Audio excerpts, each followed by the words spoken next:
ಸಚಿವ ಬಿ ನಾಗೇಂದ್ರ ರಾಜೀನಾಮೆಗೆ ಬಿಜೆಪಿ ನಾಯಕರು ಬಿಗಿಪಟ್ಟನ್ನ ಹಿಡಿದಿದ್ದಾರೆ. ಇನ್ನು ನಾಗೇಂದ್ರ ವಿರುದ್ಧ ಪಾದಯಾತ್ರೆಗೆ ಬಿಜೆಪಿ ಚಿಂತನೆ ಕೂಡ ನಡೆಸಿದೆ. ಪಾದಯಾತ್ರೆ ಸಂಬಂಧ ಬಿಜೆಪಿ ನಾಯಕರ ಸಭೆಯನ್ನ ಕರೆಯಲಾಗಿದೆ. ಇಂದು ರಾತ್ರಿ ಬಿಜೆಪಿ ನಾಯಕರಿಂದ ಒಂದು ಮಹತ್ವದ ಮೀಟಿಂಗ್ ಅನ್ನ ಕರೆಯಲಾಗಿದ್ದು, ಬೆಂಗಳೂರಲ್ಲಿ ಸಭೆ ಸೇರಲಿರುವಂತಹ ನಾಯಕರು ಪಾದಯಾತ್ರೆಯ ರೂಪುರೇಷೆಯ ಬಗ್ಗೆ ದೀರ್ಘವಾಗಿ ಚರ್ಚೆ ಕೂಡ ನಡೆಸಲಿದ್ದಾರೆ. ಬಿಜೆಪಿಯ ನಾಯಕರಿಂದ ಚರ್ಚೆ ಆಗಲಿಕ್ಕಿದೆ.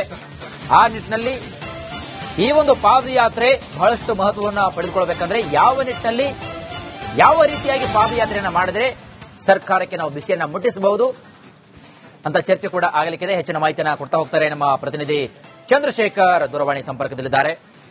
ಚಂದ್ರಶೇಖರ್, ಒಟ್ಟಿನಲ್ಲಿ ಇವತ್ತಿನ ರಾತ್ರಿ ಸೇರತಕ್ಕಂತಹ ಒಂದು ಸಭೆ ಸಾಕಷ್ಟು ಗಮನವನ್ನು ಸೆಳೀತಾ ಇದೆ.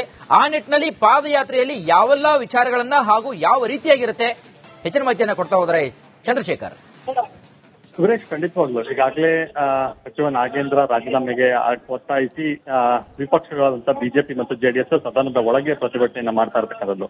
ಸದನದ ಹೊರಗೂ ಕೂಡ ಪಾದಯಾತ್ರೆಯನ್ನ ಮಾಡಬೇಕು ಅನ್ನುವಂತ ನಿಟ್ಟಿನಲ್ಲಿ ಈಗಾಗಲೇ ಚರ್ಚೆಯನ್ನ ಮಾಡಿದ್ರು ಕೂಡ ಒಂದು ರೀತಿಯಾದಂತಹ ಒಮ್ಮತದ ನಿರ್ಧಾರ ಬಂದಿರಲಿಲ್ಲ. ಹೀಗಾಗಿ ಆ ಪಾದಯಾತ್ರೆಯನ್ನ ರದ್ದುಗೊಳಿಸಲಾಗಿತ್ತು. ಈಗ ಮತ್ತೆ ಪಾದಯಾತ್ರೆ ಮಾಡಲೇಬೇಕು ಅನ್ನುವಂತ ನಿಟ್ಟಿನಲ್ಲಿ, ಯಾಕಂತಂದ್ರೆ ಒತ್ತಡ ಹೆಚ್ಚಾದಂತ ಸಂದರ್ಭದಲ್ಲಿ ಸಚಿವ ನಾಗೇಂದ್ರ ರಾಜೀನಾಮೆ ಪಡೆಯಬಹುದು ಅನ್ನುವಂತ ಲೆಕ್ಕಾಚಾರದ ಮೇರೆಗೆ ಹೈಕಮಾಂಡ್ ನ ಒಪ್ಪಿಸಿರ್ತಕ್ಕಂಥದ್ದು. ಹೀಗಾಗಿ ಇಂದು ರಾತ್ರಿ ವಿಶೇಷ ಸಭೆಯನ್ನ ಕರೆದಿರ್ತಕ್ಕಂಥದ್ದು. ರಾಜ್ಯಾಧ್ಯಕ್ಷ ವಿಜೇಂದ್ರ ನೇತೃತ್ವದಲ್ಲಿ ಮತ್ತು ಕೆಲ ಎಸ್ಟಿ ಸಮುದಾಯದ ಮುಖಂಡರು ಸಭೆಯಲ್ಲಿ ಭಾಗಿಯಾಗ್ತಾ ಇರ್ತಕ್ಕಂಥದ್ದು.